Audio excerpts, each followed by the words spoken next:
listening to Cooper Talk. Welcome to Cooper Talk. I'm your host, Steve Cooper, and remember, I'm only as hip as my guest. And I got to tell you something, people.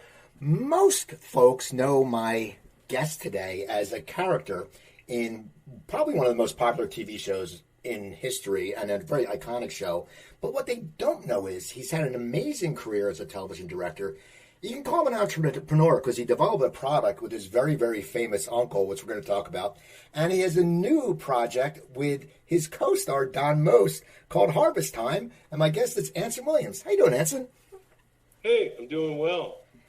I got to ask you, Don was on my show a while ago, and a few years ago, and he's really got back into the acting groove, and you're back acting now. Tell me about Harvest Time, because I know you directed it too, I believe. I did. It's funny because I really didn't look into acting very much after Happy Days, even during Happy Days.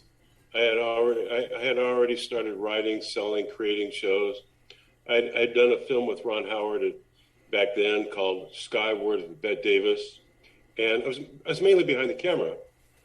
And then once in a while, when I continued my directing career, they'd ask me to do something within an episode I'm directing because I was cheap and I was there.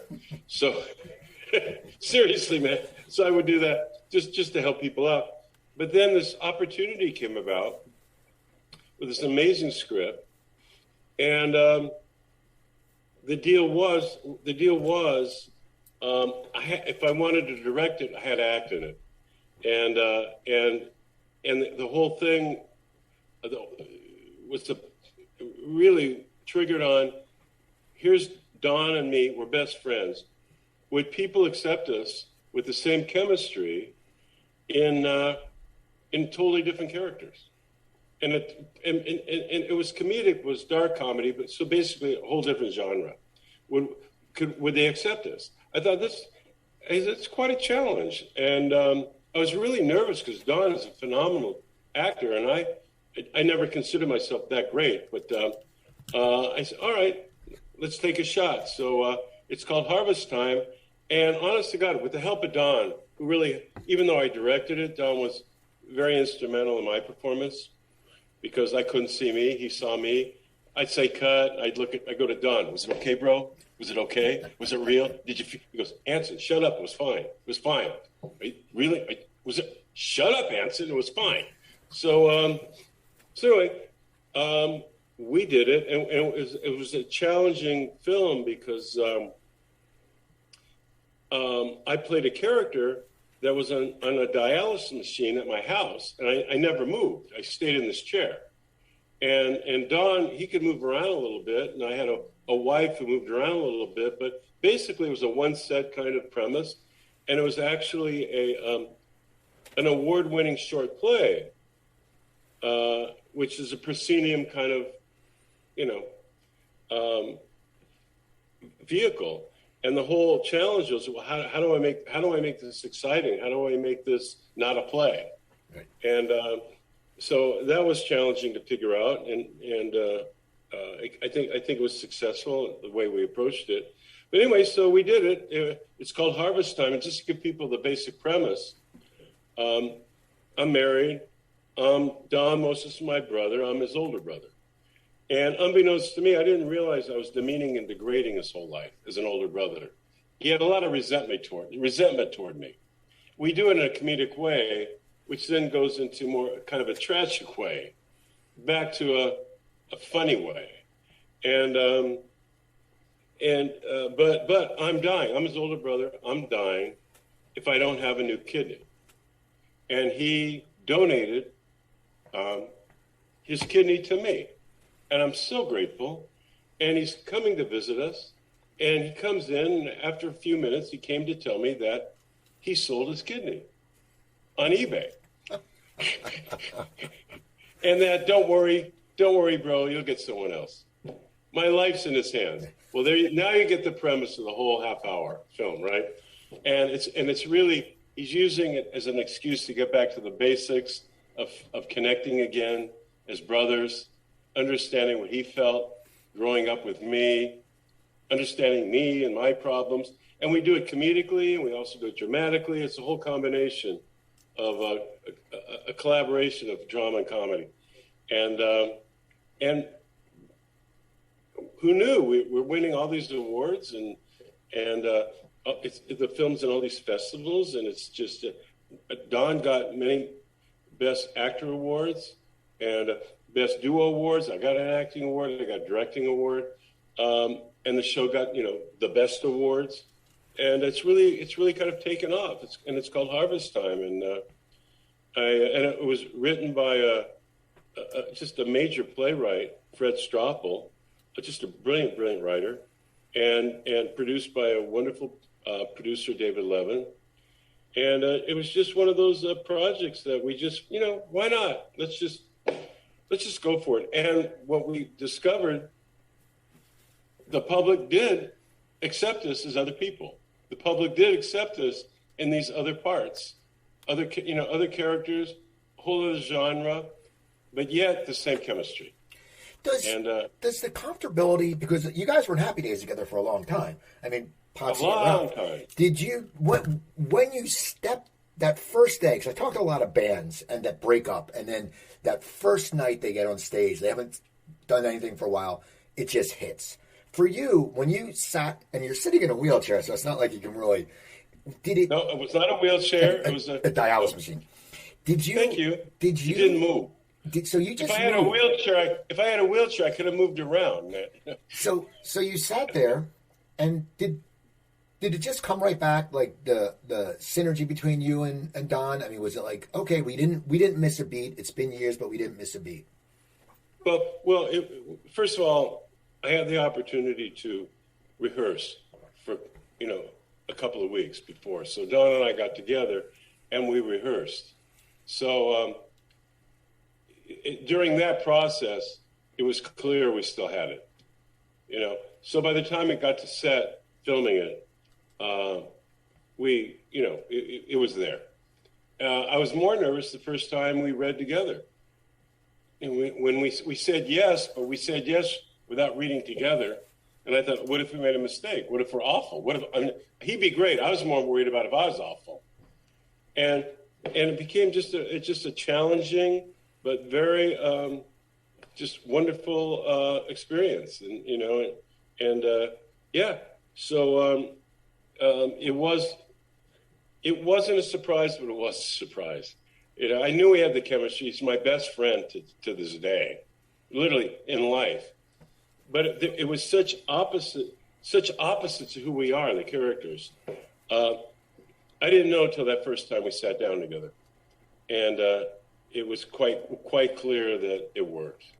What's it like for you? Because a lot of people don't know you've directed so many TV shows. I mean, you've directed a ton of TV shows and big TV shows, not dramas, comedies, the stuff on, Fudge, all different genres. What's it like to all of a sudden being used to a huge production, TV play, and then you're doing the smaller movie with just a small cast?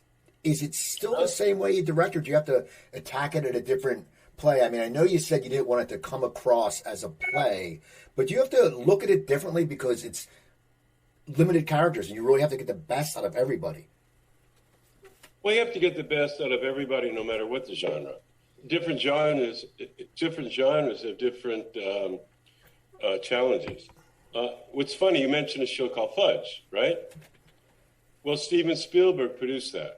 Because Fudge was at the time his kids' favorite. They were the favorite books that his wife read to them, and Fudge was created by Judy Blume.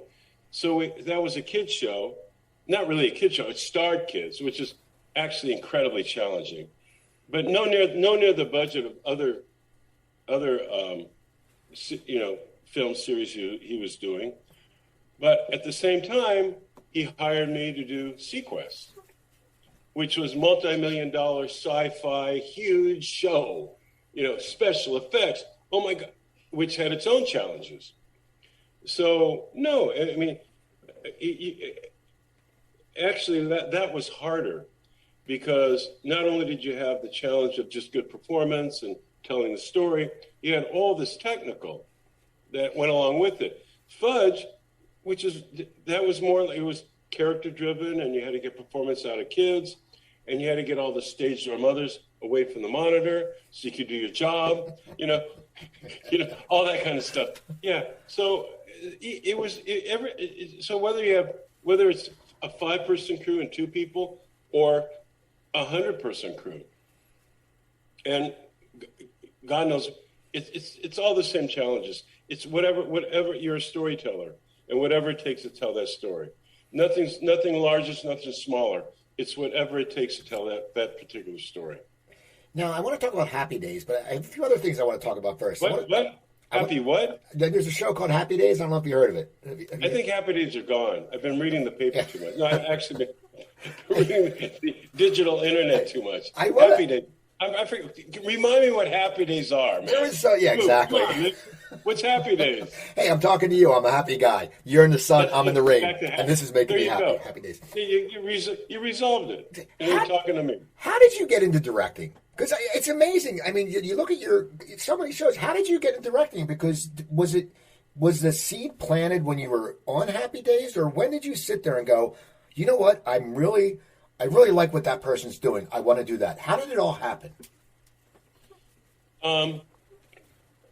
Well, as far as directing, basically 2 people. Gary Marshall, who created Happy Days, and Mork and Mindy, and Laverne and Shirley, and a very prolific director, and Ron Howard. I always knew I would be behind the camera most of my career. The acting side, it was wonderful. I appreciated it, but I knew it wouldn't be the long-term platform for me. I wanted to get behind the camera. I like writing. I like creating. Directing, I didn't know, but I just love creating shows, creating things. And when I first started, Ron Howard and I did a lot together. And in fact, the movie that really elevated him into his feature career was the film I created called Skyward, starring Bette Davis at the time, which is a whole other story. But anyway, so I was producing and creating shows, and I just didn't feel it's kind of a cold occupation. You're a little bit away from everybody as a producer. I love being on the set. I love being part of things. And Ron said, you really should direct. And I go, oh, great, a 3rd career, wonderful. And then Gary Marshall made it possible. I talked to him. He said, there's all these great directors on the Paramount lot.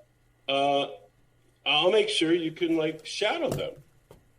So there I am shadowing. Well, first of all, Ron was a big influence, but then before that, I'm shadowing Roman Polanski doing Chinatown on the back lot. I'm shadowing John Schlesinger doing Day of the Locust. I'm shadowing Randall Kleiser doing all the musical numbers for Grease. So that's my school. It's a real master class in real time, right? And I'm going, wow. Of course, then no one gives you a shot, of course, directing. They don't. But as a producer, writer, creator, I had an after-school special in development at ABC that I had created. And we got a green light, and I went in and I begged them to let me direct the show I created and I'm exec producing. And Ron Howard, God bless him, said,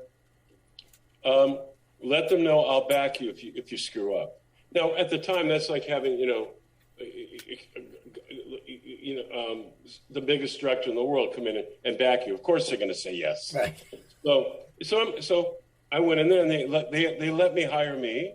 So I was able to do No Greater Gift, after school special, and I co-wrote it. We won the Humanities Award for writing. It was all about organ donorship. We doubled organ donorship cards in America. It became a very well-reviewed film. Again, I couldn't get hired. So I had co-written a script called The Lone Star Kid, which is the youngest mayor ever, at the time, elected in the United States, who's 12 years old in Crab, Texas. But it was really a microcosm of how government should work. It was for the people. It was this kid that came in there, and I won't get into all the details of why, whatever, but when he became mayor, He created a temporary police department for this town, temporary medical situation of this town, because they didn't have these things in this town, which caused people problems. And people didn't realize that Houston owed them all these new roads. Anyway, this 12-year-old kid ran in this unincorporated town, created an election, won the mayorship, turned this town around at 12 years old. I thought, what a microcosm for government, for the people, the way Washington should work. So we sold the script to WonderWorks to PBS, and they picked it up. I got to direct it. Not only did it win numerous awards and all that, but years later, when Poland was becoming a democracy, and it's funny, my grandmother escaped Poland before World War I. The Constitutional Committee requested Lone Star Kid to screen as they were putting their constitution together. They thought it was like the greatest example of democracy. So this little film became part of the new Constitution of Poland. So that was but again, I had to hire myself. After that, I became credible and was able to start a directing career after that. Well, it's amazing. You worked on shows. You worked on Beverly Hills 90210, which, was dealing with high school kids, which Happy Days style, completely different. Completely different. But that must be cool just for you, to be involved in a show that Happy Days was so iconic. But Beverly Hills 90210 also meant a lot to a lot of people. That must be great as a director to go in there and sit there and I'm part of something, special for high schoolers. Yeah, what I liked about that more than anything, Aaron Spelling was really, really, really good to me. And I love doing shows like 90210. And I did quite a few other younger demographic shows. But what meant a lot to me was befriending the cast. I mean, really maybe inspiring these very talented young people to think bigger in their careers, and like Ian Zierling and whatever, we would talk, and he's doing so phenomenal now. I just love it when I can give the same,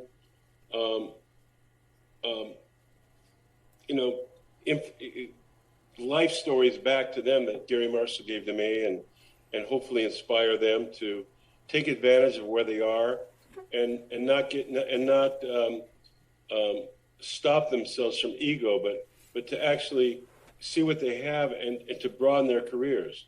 Because like Gary said, not all of you are going to be actors all your life.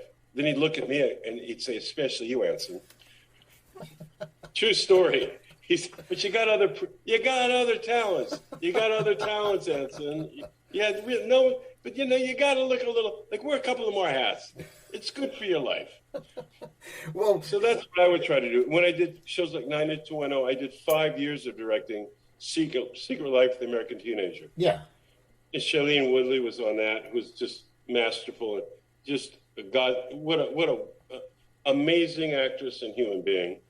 Along with a lot of other young talent. It's just fun to be there and be able, I've been there, done that. I know what the fame is.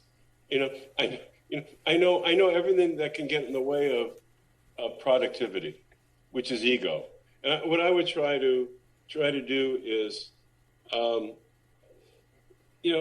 let them understand what they have, and to, don't worry about what your dressing room looks like. Worry more about the opportunities where you are and what you can learn and how you can progress in your life, and wearing many hats, just like Gary Marshall did for me. So that was what was incredibly satisfying to me, was knowing that, well, hopefully inspiring other young talent to move forward in their lives. Well, it's funny. Earlier you said wear 3 different hats, actor, producer, director. Well, you're also an entrepreneur because of Alert Drops. So that's just another. So you have like a whole. I have a big hat rack behind me. You can put all the hats on there. How it's amazing. I want to ask you. What's that mean behind you? I was looking at that, going, "Oh, I couldn't tell what it is." It's all it's like, what is it? I'm bald. It's all my hats. It's my hat rack. So's Ron Howard. So what? He's got a couple. So does each hat mean something? No, I have them. People have given me them for presents. I've gotten some. My wife hates this hat, but I always wear it in my interviews. So it's one of those things. But, it looks good. But I got to tell you, you got to do a little better art direction there behind you. It's like you got to take it. You got to make it kind of a focal point, and then pick the colors. Seriously, I'm going. Are you in your closet? Where the hell are you? This is a converted closet into an office. This used to be a closet. That's what. And it looks like it, man. It looks like it. I love you, man. You're doing great. You got all these viewers. Come on, give us a little class, for Christ's sakes. All right. Come upscale, man. Upscale. Right. If you're gonna get a rack, get a wider one. All right. And then put the. And then have a little like character to it. All right, I will do that. You've been on sets. Tell me about the eye drops, because first of all, tell me about your uncle. I mean, I've never invented an eye drop in my life. No, what's the alert drops? It's not. You thought they're eye drops? I thought they were eye drops when I was reading it. Eye drops? Yeah, I thought it was eye drops that woke you up. If you put God, you gotta like read a little more in detail here. It will like if you're driving and you took alert drops in your eyes. Yeah, you're right. You'd be dead. You'd be off there. You'd be worse than falling asleep. Well, how did the drops? Well, first of all, no one knows that your uncle is so famous. I mean, it's the Heimlich maneuver. How did the drops come about? They came about. Well, first of all, I've always been somewhat entrepreneurial. I always loved creating problem-solving products, and he's actually my second cousin, but I've called him Uncle since I was born. Dr. Heimlich, who invented the Heimlich maneuver.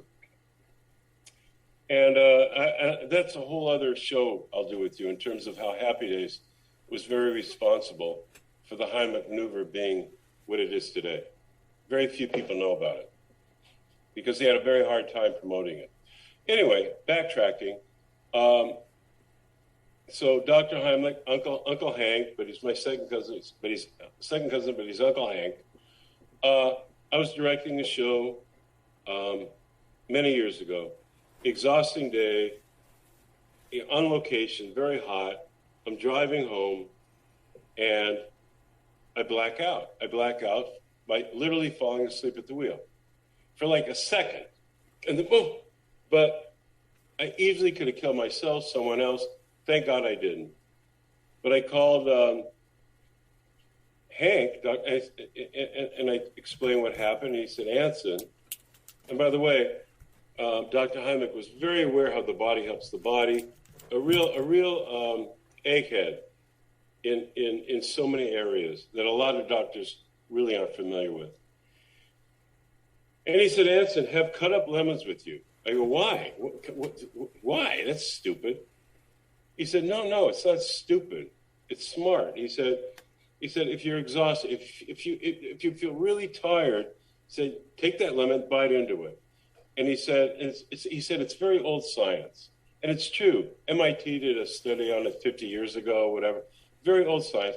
The citric acid with the sour lemon, when the liquid goes on top of your tongue, and part of the trigeminal nerve is the lingual nerve, and he said it'll hit the lingual nerve on top of your tongue. The reflex reaction of the body is adrenaline. You're up, you're alert, you're up, nothing in your system. He said, compare it to going to the doctor's office, and they're doing your reflexes, seeing if they work, your knees. It's the same thing. There's the same reflex reaction with tongue and brain, same thing. He said, but this action is adrenaline. You're up, you're alert, nothing, and it'll save your life. So I did that for years and never had the problem again. And then as I got into creating problem-solving products, I was researching certain things, and it turned out that drowsy driving is catastrophic in America, in the world, actually. There are more deaths and more tragedies from drowsy driving than drunk driving and medicated driving combined. It's like, here's drunk driving, here's drowsy driving. Okay. Here's it's like, in other words, like, it's like 1, 2, 3, right? And I go, wow. Then I started researching more about exhaustion in America. Just people in the workplace, they haven't had enough sleep, they're tired, they're making mistakes at work, in all sorts of occupations. And tired moms making mistakes at home. And so I had this crazy idea. I called up Hank. I said, you really, this, citric acid, sour lemon. I said, what if we do a spray drop? Put it right on top of your tongue. I'm tired, I'm exhausted. Whoop, would it wake you up? He goes, Anson, absolutely do it. I'll help you. He said, you'll absolutely save more lives in the highway maneuver because there's more people exhausted than choking. So we did. We created alert drops. Alert, and basically it's a powerful lemon. You're feeling like this, spray it on your tongue, up, you're alert, nothing in your system. People say, well, I drink coffee. Well, that's great, but if you drink a cup of coffee, it takes 20 minutes to take effect. And 2, you need too much. So it screws up your sleep pattern. And we found this out. Alert Drops is helping so much with college students because, believe it or not, there's a lot of emergencies in colleges with kids being taken to emergency.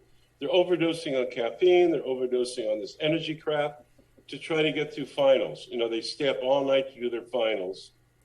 And they're screwing up their bodies.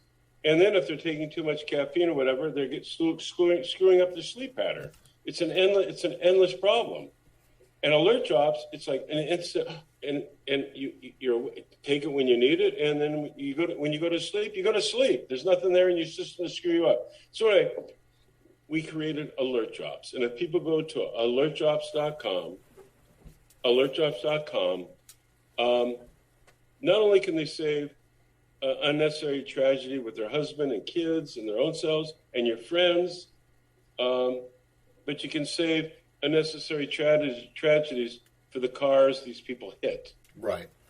If you go to images.google.com and you go, oh my God, tragedies, drowsy driving, it's usually not the person driving that dies. It's the 3 kids they hit.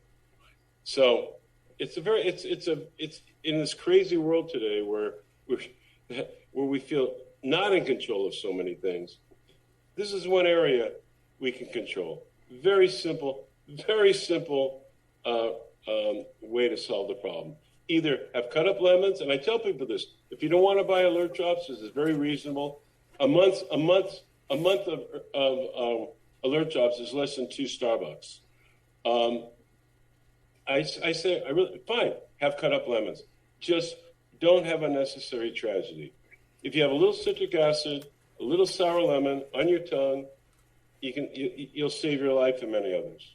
See, that's awesome, and you're so right about the energy drinks because there's so much chemicals and just crap in that people are drinking it and it accelerates your heart rate. I mean, it's so bad for you. And you're right. I mean, when I was in college, we used to take no-dos, and that was bad for you. And that was it's like 10 times. It's 10 times caffeine. That's all right. It is. Yeah, and it will hurt. And it's destructive. And it's no different. I think all this is no different than opioids. I don't know why the FDA is letting these energy products even on the shelf. Just look at the ingredients. I know caffeine, niacin. But I love the word energy. They're not giving you energy. They're pumping your heart up, and God forbid you're have unknown problems. It's not good for you. It doesn't give you energy, and it's a long-term life sentence of less years. Yeah, I'm caffeine free. I was diagnosed with an irregular heartbeat with AFib. Oh, there you go. And I was like, once I got out of the hospital, I said, I'm never having caffeine again. And people were like, well, how you do that? I go, well, because I want to live. I mean, it's just the common sense. But Yeah. So let's talk about Happy Days. I really want to talk about Happy Days because I love that show, and I'm 58, and every one of my friends, we love You that look show. so much younger. Well, yeah, I just want to tell you, there's 2 episodes that still stick out in my mind. When Joni had a crush on you and she called you Dren, which was nerd backwards, and I still try to play Dren on Words with Friends, and it won't let me. I'm like, damn it, it's a word. It was on TV. And when you had the chive in your tooth, people, I think, always remember that. That was the first year. I remember that show. Do you remember that episode? Like You know why I remember it? I got to be really honest. I went there. I'm there going, and they put a little chive in there. Now that I'm a little older, I got home one night. I went, and a chive was there, and I'm going. Everybody saw this. It actually happens in life. Yeah. No, I remember. I so remember that episode. But did they it echoed 50 years later, dude. Did they keep coming in with makeup and putting a chive? I mean, I could They had imagine. to put a chive in. Yeah, what? I put it in. What, are you crazy? Now, how did Happy Days come about? How did you? It was Love American Style first, right? You had a part in that, or how did Happy Days come about? Well, Love American Style. I don't know. I mean, I was a working actor and I came in for an audition, and we auditioned. And there were two pilots for Happy Days. People don't realize this. And the first pilot was much more like Summer of 42 at the time. I don't know if anyone remembers that film, but it was like Oski and Hermie. You right? Now think about it. Richie, Potsie, Oski, Hermie, Richie, Potsie, Hermie, right? You kind of think maybe Gary had that in mind, I think. So anyway, there was this pilot. But anyway, I got it. Went and auditioned, blah, blah, blah, blah. And they aired it on Love American Style. They aired it to get some of their money back. It wasn't made for Love American Style. And it was a beautiful pilot, but it was a very soft pilot. Much kinder, gentler. And it was before graffiti or any of that. And but in the pilot, there was no Fonzie. There was no Ralphie. Mr. C was played by was Harold Gould, not Tom Bosley. Marion was in it. I was in it. Ron was in it. That the only original characters. A different girl played Joni. And then it didn't sell. And a year later, after Graffiti came out, it was a big hit. And Grease was on Broadway doing big numbers. ABC thought to do another pilot. But and actually Ron and I even though Ron starred in Graffiti, we had to audition again. We got it again. But this time they added a little character called Fonzie. And there was no Ralph, by the way. But Donnie tried out for Potsie. And they liked him so much, they created Ralph for him. So, and honestly, did I ever tell you I saved John Travolta's career? Now I want to hear this. You honestly, I mean, you gotta pay me for this one. Oh, no, man. I'm kidding. I'm kidding. I'll buy alert drops. There you go. That's not enough. Anyway, no, seriously. I learned this when I was doing an interview on Mary Lou Henner's podcast, and I didn't know this, but she goes, you saved John's career.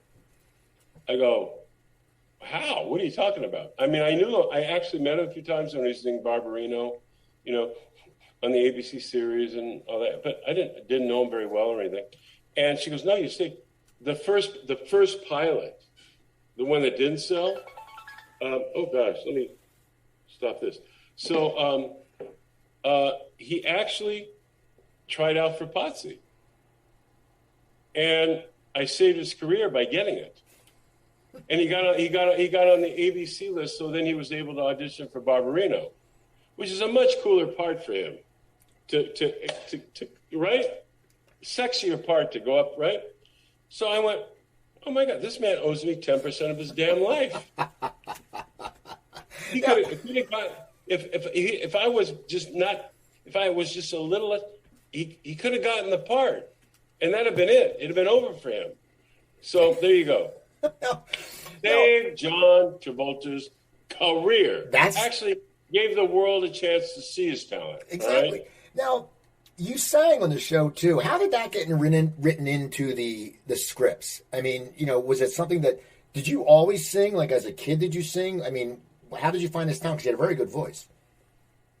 Well, when I started in the business, I didn't sing. At 18, I paid for singing lessons myself. And I was kicked out of the house because my depression-age parents, you want to do what? No, you got to be a teacher, engineer. Get out of here till you're like sane. And I just did little jobs and paid for my schooling and got voice lessons. And then I started doing, talent nights around LA. And my first jobs were in theater, musical comedies, blah, blah, blah, blah. So I sang. And when we first started Happy Days, they didn't pay actors like they did today, anywhere near. And I've always been, again, entrepreneurial, and I've always been someone where I wanted to know what I could see what I didn't have, but I wanted to see what I had. And what I had was a television show. And I had spoken with David Cassidy, whose Partridge Family ended the year before. He was telling me how much better he was doing off the show than on. He sang on the show. I was able to get all this other stuff off the show. And I thought, God, Happy Days, we should have a band in Arnold's. So I was able to convince Gary to give a tryout. And I gave me a shot singing once on the show to a bulldog, by the way. And because he said, he says, I don't have time to listen to you, but I assume you're good. But if you're good, if you're not, Elvis sang to a bulldog on Ed Sullivan. It'd be kind of, you can sing, I think you should sing to a bulldog. If you're good, I get laughs. If you're bad, I get laughs. So there I am, first time on national television, singing to a damn bulldog. Well, bless my soul, what's wrong with me? I'm itching like a man on a fuzzy. Cut to the dog, who then jumps off the chair like he doesn't care. So Gary likes it. And he goes, hey, that's good. The music's good. The band in Arnold's is good. Yeah, it works. It's good for the show. We'll open the show with a song.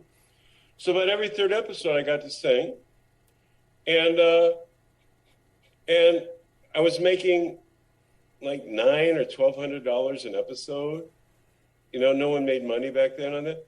And then I got signed, because I was singing, I got signed by David Cassidy's record company, Chelsea Records. And then all of a sudden I'm getting booked to do these concerts and everything. So I was making, by the way, backtracking, this is what I try to tell people, inspire them, see what you have now, what you don't have.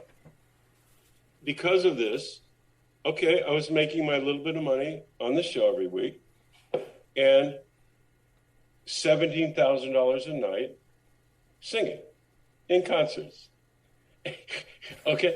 And all because of finding what I had. Now, no one gave it to me. I saw the opportunity. Gary Marshall saw it. It was good for the show. Gary comes to me later and says, it's good. He said, it's good. You're doing good he goes, you don't bitch. You found opportunity.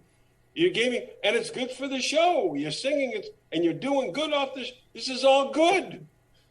I went, and that was it. That was a huge education in the way to approach things in life. Everybody in life.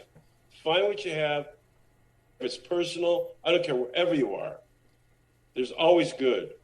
Find what you have and what's good. Grab it and expand it. Don't get obsessed with what you don't have. You will fail. You will be miserable. You'll get nowhere.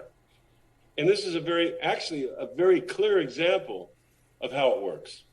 It is. That is amazing. You worked the moment. That's what you saw. You saw something and you created.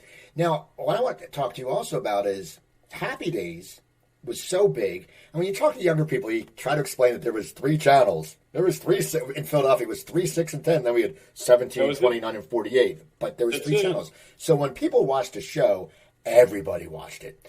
Everyone watched it. What was it like for your life? Because you were on like one of the most popular shows. Like, were you mobbed when you would go out? Because you were the good-looking singing guy. I mean, you were like people just liked your character. I mean, what was it like for you going out and how did that change? Does it change you at all? Because you seem like you always had your shit together, thinking about different things. I mean, what was your life like at that time when you're like a rock star? Yeah, and it's so funny because I was everybody looking at me. Everyone looking at you like, oh my God, I'm them looking at me. It's like, because I was just a number in the world before all this. But the difference was too, back then, first of all, back then, the paparazzi and all that, it wasn't $1 billion business like today. So if I went to the store where I was living, whatever, no one really bothered you. The paparazzi didn't come after you. They basically waited for you to come to them. You go to events and all this, they didn't really try to search for you. It was a much more private time for celebrity. Today, oh God, I don't know it's a whole other experience. But I had such great mentors with Gary Marshall and Ron and all this. And Ron was already a star. I mean, everyone knew him from Andy Griffith and all the movies he had done. And then Henry became the #1 star in the world, and yet had just a big heart and really, really incredibly balanced man. So it was just a great grounded kind of platform. So none of us got big for our britches. And again, Gary Marshall was very instrumental in inspiring us to use the Paramount Studios as a college and to educate ourselves. And don't get involved. Don't stop yourself with ego. Expand yourself. Use it productively. And I think that's why today, so many of us we're still productive. We're still productive because we have one of the greatest gifts in the world with Happy Days. And because of mentors like Ron and Gary and Henry, Tom Bosley negotiated my first mortgage. I mean, he goes, "Hey, you don't know what you're doing, kid. Come here, let me help you." It was like a solid family of friendship and care about each other, and along with incredible talent and so many God-given gifts, but all with everyone with humility. And for whatever reason, we're here, and the greater good is giving before receiving. And so I never got caught up in the adulation because I knew what it was. Because it's fun. It's kind of very simple. Ron and I were talking. I said, "Isn't it interesting? Like 3 weeks before Happy Days aired, or before I'm fighting for a date. I am like everybody. I am like just trying to get, and then 12 weeks later, I'm hot. Right? I'm hot, man. All of a sudden, I am the greatest thing in the world. I am just so fucking hot. Right? I'm going, what happened 12 weeks ago? Did the DNA change? Did the nose go left or right? It's like, what? I'm hot now? But I'm just saying, early on, we all knew the realities of, no, you're not that great. You're in a position psychologically, but you are who you are, and do not get caught up in all that. Now, did you ever meet did you have any fans who were really cool celebrities? Like you were like, oh my God, this person's a fan of mine. I mean, that must have been because everyone watched the show. There must have been people that would come up to you and say, "Hey, Anson, I love your work." I mean, who are some of the people that admired your work? Oh, no. It's just very minor people, man. In fact, this really minor guy. I mean, nothing in the world. I think his name was John Lennon. Surprised on the set one day with his son Julian. Yeah. John Lennon. Another Ringo Starr, Keith Moon came on the set surprising us one day. I mean, here you are. I'm a number in the world. Also, I grew up. Also, I'm going, huh? You know who the hell I am? Paul McCartney. You know what the heck? What? Right? Yeah. Tell me. It's like surreal, man. It's surreal. Who we connected with. Crazy. It's so amazing. Well, how about, did you have groupies? Because I figure you went from to hot. I mean, would you get chased down the street sometimes? I hear different people would be like, "Oh my God, look!" And especially back then. I mean, tell me some crazy. Okay. The first time we knew, yes, that's why we had to stay away from public places. We really did. Happy Days have been on for a little bit, and it was a mid-season replacement, and we're working hard keeping up with episodes. Finally, they shut down for 2 weeks so we could do a promo tour for the show. And the first place we went to was Houston, Texas. And here we are. Oh, my God. We had no idea the popularity of the show. We left. It was dark in the morning when we got there. It was dark when we ended the day. Literally had no idea of the effect on an audience. So we're all on this early flight to Houston, and all of us are on there, and we're all first class, and we're all going, "Oh, this is fantastic! Got champagne, man! Oh my God!" We're like going crazy. We're first class. We land in Houston, and we look. There's this like limousine on the tarmac. We go, "Oh my God, who's that for?" "Oh, it's for us." Get out now we're in this limousine, and we're going right to an event. And the event was this amphitheater in some beautiful park area of Houston. And they were having some big event. We didn't really know what it was for, but all we knew is we had to make an appearance at it. So we're driving, it's Henry and Donnie, we're all driving along, and we're going, "Oh God, and we're in this limousine going, this is pretty cool. Wow, this is kind of fun." We don't know. We're driving, and all of a sudden we're going through this park, and I go, where we go? Oh, we're taking to this amphitheater. And all of a sudden we see, it looked like a tsunami of people. A tsunami of people up ahead. I mean, like endless humanity. And I look at Henry and I go, "Man, there must be some concert going on or something." Look at all these. Look, this. He goes, "Yeah." He's going, "Yeah." It's kind of go, "Yeah." It was for us. All of a sudden, we hear these screams. There's nothing more dangerous than teenage girls. Nothing in the world. Nothing. If you want to beat Putin, just put our teenage. They'll kick his ass. They will kick his ass. I'm telling. It was like I'm going. It's us. It's us. They come. All of a sudden, they come. I'm going. Literally, it was surreal. They come in. They're over. It's like you're drowning in humanity in the limousine. Cops. They're opening the door, trying to get us out. It was. We're drowning in bodies trying to get through, and it's this amphitheater. But we get through it. It's an enclosed area in the back. Bam! Holy crap!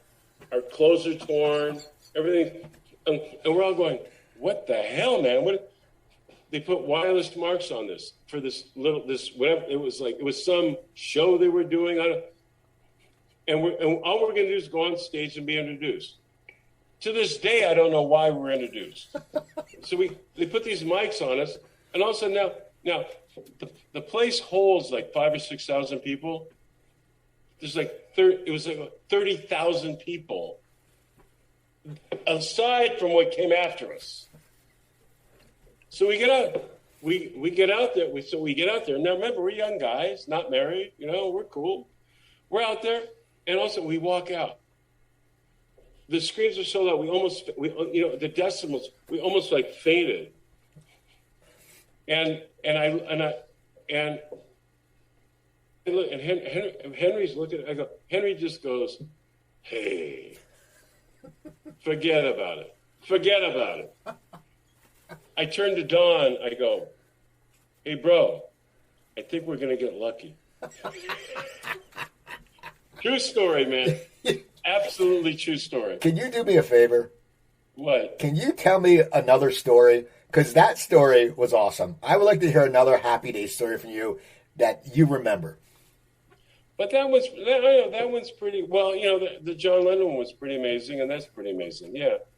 But, yeah, that was, there's one time, I didn't realize I was at Disneyland, and oh, gosh, who was it? Billy, don't be a hero. Da-da. Who are they? Give me the group. No, don't give me the group. I can't think of it. I know the song. I can't. You stumped me. There you go. Not the Ozark Mountain Daredevils, was it? No. No. That's Jackie Blue. Right. No. Oh my God. Anyway, they were big. They had a lot of, and I was at Disneyland because their PR person was my PR person. And I thought, oh, I have to go out. I have to go out and see them. That was a big mistake. That was the first time, in Hard Day's Night when the Beatles are running from 8 billion fans. That's exactly what it was. I went in, So I'm there. Oh gosh, come on. Oh gosh, I see him. I hear him. Come on. I'm looking it up. Hang on. I'm looking it up. I'll do. Come on.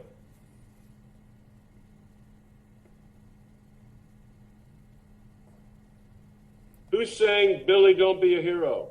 Bo Donaldson and the Haywoods. The Haywoods. Bo Donaldson and the Haywoods. They were there. I was run out of Disneyland. And I end up back there. I'm going, this is a lot of fun. I'm all by myself. And I'm alone in the parking lot. Where am I going? I'm going, oh, that's hot. That's awesome, man. There you go, bro. Anyway. I thank you for coming on. What's in your future right now? Well, we got Harvest Time. Are we going to see maybe another production with you and Don? Is that something you would think about doing again?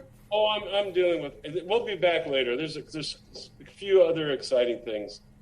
You got to move forward. And being an entrepreneur, there's some really fun projects coming in that we'll talk about that are pretty cool. Well, I want to thank you, Anson. It was an honor having you on. Can people get in touch with you in social media? Do you tweet? I know you're on Facebook. Are you on Twitter? I just started tweeting a little bit. It's Anson W with the number 4. It's like Anson W. No, real Anson W for the Twitter thing. Okay. Yeah. So people go look up. And then you can go to if you just do Anson Williams on Facebook. I'm there. I'm not a real social media guy. Well, people go look up Anson. Go look up all the stuff he's directed. You're gonna love it. And go get Harvest Time. Go find Harvest Time. Go to my website coopertalk.net. You can find over 900 episodes. Email me cooper@coopertalk.net. Facebook, Cooper Talk Radio, and Twitter, I'm at Cooper Talk. So remember, I'm Steve Cooper. Coop is pretty cool. See that? You know what's funny? The first film I co-wrote called Skyward, Howard Hesseman played a character called Coop. See that? There you go, man. That's awesome. So people, check it out. Your name has starred with Bette Davis. See that? I'm Steve Cooper. I'm only as hip as my guest. I've starred with Bette Davis in an Anson Williams movie. I'm Steve Cooper. I'm only as hip as my guest. Don't forget, drink your water, eat your vegetables, take your vitamins, and I'll talk to you guys next time. Thank you.